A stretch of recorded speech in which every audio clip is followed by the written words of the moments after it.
نفس امارہ کو نفس مطمئنہ میں کیسے تبدیل کیا جا سکتا ہے؟ آپ یہ خود نہیں کر سکتے، بلکہ یہ خود ہی اپنے وقت پر ہو جاتا ہے۔ آپ کے لیے ایک چھوٹی سی مثال ہے کہ جس لڑکے کی جوان کی منگنی ہو جائے وہ اور طرح سے سوچے گا، اور اگر زیادہ عمر کے انسان کی منگنی ہو جائے تو وہ اور طرح سے سوچے گا۔ اگر آپ کو کوئی اچھا محبوب مل گیا جو کہ نیک ہو تو آپ کا نفس امارہ وغیرہ سب غائب ہو جائیں گے، کیونکہ اس نیک محبوب کو راضی کرنے کے لیے یہ انسان خود بخود ہی نیک ہوتا جاتا ہے۔ تو دعا کریں کہ کوئی اچھی محبت مل جائے تاکہ آپ خود بخود ٹھیک ہو جائیں۔ تو دعا کریں کہ اچھا سبب مل جائے، اچھا انجام مل جائے، اچھی منزل مل جائے اور اچھا رفیق مل جائے۔ اگر اچھا رفیق مل جائے تو وہ تو آدھی منزل ہوتا ہے، اسے رفیق طریق کہتے ہیں، یعنی راستے کا ساتھی۔ اچھا ہم سفر مل جائے تو انسان نیک ہو جاتا ہے۔ اگر کسی کو اچھی بیوی مل جائے تب بھی وہ نیک ہو جاتا ہے۔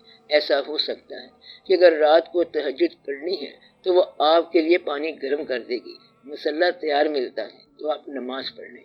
اگر وہ شخص ایک دن نماز نہیں پڑھے گا تو اس کی بیوی شرمندہ کرے گی، دوسرے دن نہیں پڑھے گا تو پھر شرمندہ کرے گی۔ اگر بیوی چاہے تو بندہ نیک ہو جائے گا، اور اگر بیوی چاہے تو بندے کو گمراہ بھی کر سکتی ہے۔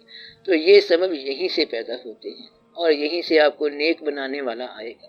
میں یہ کہتا ہوں کہ آپ علم کتابوں سے نہ حاصل کرو، بلکہ ویٹ کرو۔ آپ نے اگر نفس امارہ کو مطمئنہ بنانا ہے تو دروازے میں بیٹھ جائیں، پھر وہ آنے والا آئے گا اور خود بخود اس کو ٹھیک کر جائے گا۔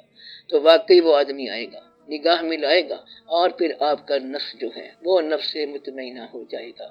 یہی وظیفے سے نہیں ہوتا کہ نفس امارہ جو ہے وہ مطمئنہ بن جائے۔ نفس ایک اتھرا گھوڑا ہے، جسے کہتے ہیں کہ نفس کا گھوڑا منہ زور ہے، اور وہ آدمی جو کاریگر ہوتا ہے اس کا علم رکھتا ہے۔ اس نے گھوڑے کو ذرا تھپکی دی اور گھوڑا اصیل ہو گیا۔ اب اس میں علم کوئی نہیں ہے، بلکہ اس کو یہ فن آتا ہے۔ اب یہ پتہ نہیں چلے گا کہ اس نے کیسے ٹھیک کر دیا۔ اس نے نگاہ سے ٹھیک کر دیا، پاس سے گزرا تو گھوڑا اصیل ہو گیا۔ اس لیے آپ یہ دعا کریں کہ آپ کو اصیل بنانے والی کوئی ذات مل جائے۔ جب کوئی ایسا بندہ مل جائے تو نفس امارہ ختم ہو جاتا ہے، خود بخود نمازیں شروع ہو جائیں گی، مصلی بچھنا شروع ہو جائے گا۔ اگر کوئی شخص گھر بیٹھا ہو اور اس کو کسی نے VCR کی فلمیں تحفے میں لا کر دیں تو وہ تو آپ کے حالات خراب کر دے گا، اور اگر تحفہ لانے والا مصلی لایا، تسبیح لایا، ایک اور آدمی بلکہ 2-3 آدمی تسبیح اور مصلی لے آئے تو آپ کو شرمندگی سے نماز پڑھنی پڑ جائے گی۔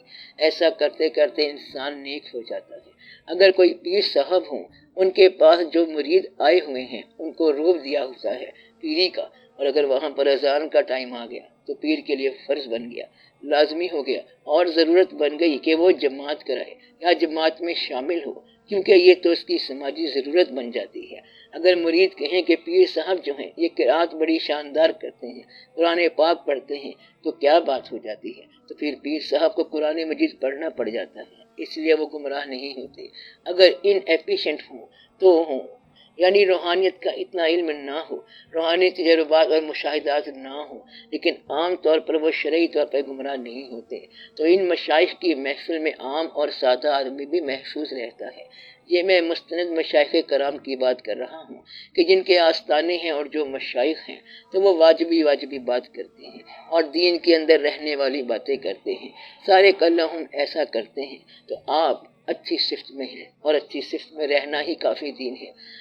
تو آپ سب لوگ ایسی باتوں پر غور کیا کریں۔ اللہ تعالیٰ کا ایک اسم جو ہے وہ ضرور پکارتے رہا کریں۔ اگر آپ سارا ہفتہ یا عزیزو پڑھتے رہا کریں تو آپ کے کاروبار محفوظ رہیں گے، طبیعت محفوظ رہے گی اور مزاج محفوظ رہے گا۔ اور چونکہ یہ اللہ تعالیٰ کے نام کا ود ہے، اس لیے اللہ کی طرف سے سفر بھی ہوتا رہے گا، یعنی خیال کا سفر بھی ہوتا جائے گا اور عمل بھی ہوتا جائے گا۔ تو وہ قوت بھی ہے اور غالب بھی ہے۔ اللہ تعالیٰ حکمت والا ہے، طاقت والا ہے، عزت والا ہے، دینے والا ہے اور غلبے والا ہے۔ اس لیے اللہ تعالیٰ کے جتنے اسماء ہیں ان کا آپ باری باری ورد کر سکتے ہیں۔ اگر 99 اسماء کا ورد کرنا ہے تو ایک ہفتہ ایک اسم کا ورد کیا کریں۔ یہ کل 99 ہفتے کی بات ہے، تو ایک ہفتہ ایک اسم کا ورد جاری رکھو اور دوسرے ہفتے دوسرا نام، تو پھر آپ اسماء باری تعالیٰ کے قاری بن جائیں گے۔ پھر ایک خاص واقعہ بن جائے گا، نیکی ہو جائے گی، مشاہدہ ہو جائے گا۔ اسماء الہی کے بارے میں کہتے ہیں کہ انہیں گنتی کے ساتھ 100 یا 200 مرتبہ پڑھنا چاہیے۔ آپ بغیر گنتی کے پڑھیں، ہمہ حال پڑھیں۔ اللہ کے نام اسماء ربانی ہر حال میں پڑھے جا سکتے ہیں۔ حضور پاک صلی اللہ علیہ وسلم کے اسماء کی بات بعد میں بتاؤں گا، وہ اور حساب ہے۔ جب انسان دنیا کی باریکیوں میں اور دنیا کی پیچیدگیوں میں انوالو ہو جائے، گھر جائے، تو اس میں سے اپنے آپ کو نکالے، وہاں پر اس کے کولاپس ہونے کا ڈر ہوتا ہے۔ تو وہاں پر اللہ تعالیٰ کو مدد کے لیے پکارو۔ ایک آدمی نے مجھ سے کہا کہ میں آئندہ تو حرام کا، رشوت کا پیسہ نہیں لوں گا، لیکن یہ جو اس پیسے سے میں نے دکان بنا لی ہے، اس کا کیا کروں؟ اس میں کچھ پیسے میرے اپنے بھی ہیں۔ میں نے پوچھا رشوت کے پیسے کتنے تھے؟ اس نے وہ پیسے بتائے۔ تو میں نے کہا اتنے پیسے تم اللہ تعالیٰ کو دے دو۔ کہتا ہے سمجھ نہیں آتی، دینا بڑا مشکل ہے۔ اسے بتایا کہ اللہ تعالیٰ سے وعدہ کرو کہ یا رب العالمین میں آئندہ رشوت کا کوئی پیسہ نہیں لوں گا۔ میں نے کہا جس پوسٹ پہ تو ہے یہ پوسٹ بدل لے اور اس دکان کا ایک شعبہ، ایک حصہ کسی غریب بیوہ کی مدد کے لیے وقف کر لے۔ اس نے یہ کر لیا اور پھر اس کو اس مدد کا اتنا لطف آیا کہ اب اس کی بہت سی دکانیں ہیں اور کتنے ہی لوگوں کی مدد کرتا ہے۔ کہنے لگا میں نے 2 دکانیں مدد کے لیے ریزرو کر دی ہیں، تو اگر نیت ٹھیک ہو جائے تو غلط سٹرکچر بھی سارے کا سارا ٹھیک ہو جاتا ہے۔ مثلا اگر آج آپ کو بات سمجھ آتی ہے تو آپ کہہ سکتے ہیں کہ اس کا میں کیا کروں جو پہلے کر چکا ہوں، تو اسے آج سے ٹھیک کرو تو وہ سارا درست ہو جائے گا۔ یہ اللہ تعالیٰ جو ہے وہ منوانے والا ہے، اور ماننا بھی بڑی بات ہے۔ تو یہ رونقیں بھی اللہ نے پیدا کی ہیں، وہ کہیں انگریزی پیدا کرتا ہے، کہیں اردو پیدا کرتا ہے، یہ سارے اللہ تعالیٰ کے جلوے ہیں۔ آپ اللہ سے رجوع رکھو تو آپ کے اس کام کی اصلاح بھی وہی کرائے گا، یعنی جو غلطیاں ہو چکی ہیں۔ صرف مخلص ہونے والی بات ہے۔ اللہ تعالیٰ ہر دور کی جدت کے ساتھ ساتھ ہے۔ اللہ تعالیٰ یہ نہیں کہتا کہ تم غریب ہو جاؤ، پرانے زمانے کے ہو جاؤ، نئے دور تو وہ خود آپ ہی پیدا کرتا ہے۔ کل یوم ہو فی شان، تو وہ اتنی خوبصورتی والا اللہ ہے، پہاڑوں والا، پھولوں والا، کلیوں والا اور تتلیوں والا۔ سورج کا نکلنا اور ڈوبنا اتنا خوبصورت ہے کہ آج تک اس کے مناظر ختم نہیں ہوئے۔ سورج نکلنے کا منظر اگر کروڑ دفعہ ریکارڈ کریں تو ہر دفعہ نیا ہوگا، اور ڈوبنے کا منظر بھی نیا ہوگا۔ بادلوں کے بڑے بڑے نظارے لوگوں نے دیکھے ہیں، فوٹو لیے ہیں، لیکن بادلوں میں آج تک اتنے نظارے پائے جاتے ہیں کہ کوئی حساب ہی نہیں۔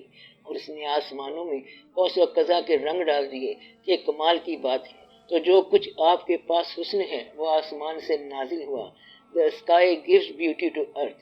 آسمان جو ہے زمین کو حسن دیتا ہے، بیوٹی آسمان سے آتی ہے، اور عبادت زمین سے اوپر کی طرف جائے گی۔ آپ عبادت کرتے جائیں اور رونق لگاتے جائیں۔ آسمان آپ کا اپنا ہی ہے، ڈرنے والی کوئی بات نہیں ہے۔ سورج جو آپ کو روشنی دے رہا ہے تو آپ روشنی کا کچھ نہ کچھ تو فائدہ اٹھائیں، اور یہ یاد رکھنا ہے کہ آپ کے پاس وقت تھوڑا ہے، ہر چیز یہاں کی فانی ہے، اور میلہ 2 دن کا ہے، اور یہ جو 2 دن کا میلہ ہے اس کے بعد سب کچھ ختم ہو جائے گا۔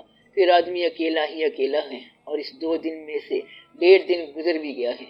اب آپ اس میں خدا کی طرف رجوع کر لیں، خدا کے لیے خدا کا سفر شروع کر دو، اپنے آپ کو اور اپنی تنہائی کو محفوظ کر لو، کیونکہ جب آپ کا آخری وقت آنا ہے تو آپ نے تنہا رہنا ہے، اور پھر آپ ہوں گے اور آپ کی تنہائی ہوگی، حساب کتاب ہوگا، کوئی آدمی ساتھ نہیں ہوگا، قبر ہوگی، تاریکی ہوگی، اور خدا جانے کیا کیا ہوگا۔ تو اس لیے اس وقت سے پہلے بہت کچھ کر لو، اور آج توبہ تو ضرور ہی کر لو کہ یا اللہ تو ہمارے گناہ معاف فرما دے، یا اللہ ہمیں اپنی طرف راستہ دے، اپنی منزل دکھا، اپنے محبوبوں کا راستہ دکھا، اپنا راستہ دکھا، ہم سے برائیاں دور فرما، ہمارے اندر جو آلائشیں ہیں ان کو دور فرما یا رب العالمین، آمین یا رب العالمین۔ اور ہمیں تو اپنا بنا لے، بلکہ ہمارا بھی تو آپ ہی بن جا، تو خود ہی ہمیں دین پہ لگا دے اور خود ہی ہمیں رزلٹ دے دے، خود ہی بلا لے اپنی راہ پر اور خود ہی سنبھال لے، تو خود ہی سارے کام کر دے۔ تو نے خود ہی ہمیں اسلام کے اندر داخل کیا، خود ہی مسلمان بنایا، خود ہی تو نے حضور پاک صلی اللہ علیہ وآلہ وسلم کو بھیجا، تو خود ہی ہمیں منزل عطا فرما۔ تو یہ سارا کام اس نے خود ہی کرنا ہے۔ آپ استغفار کرتے جائیں اور شکر کرتے جائیں، اور کہیں کہ جو ہم سے غلطیاں ہو گئی ہیں اس سے ہم توبہ کرتے جا رہے ہیں، اور یا اللہ تم مہربان ہے، ہم تیرے مہربان ہونے کا شکریہ ادا کرتے ہیں۔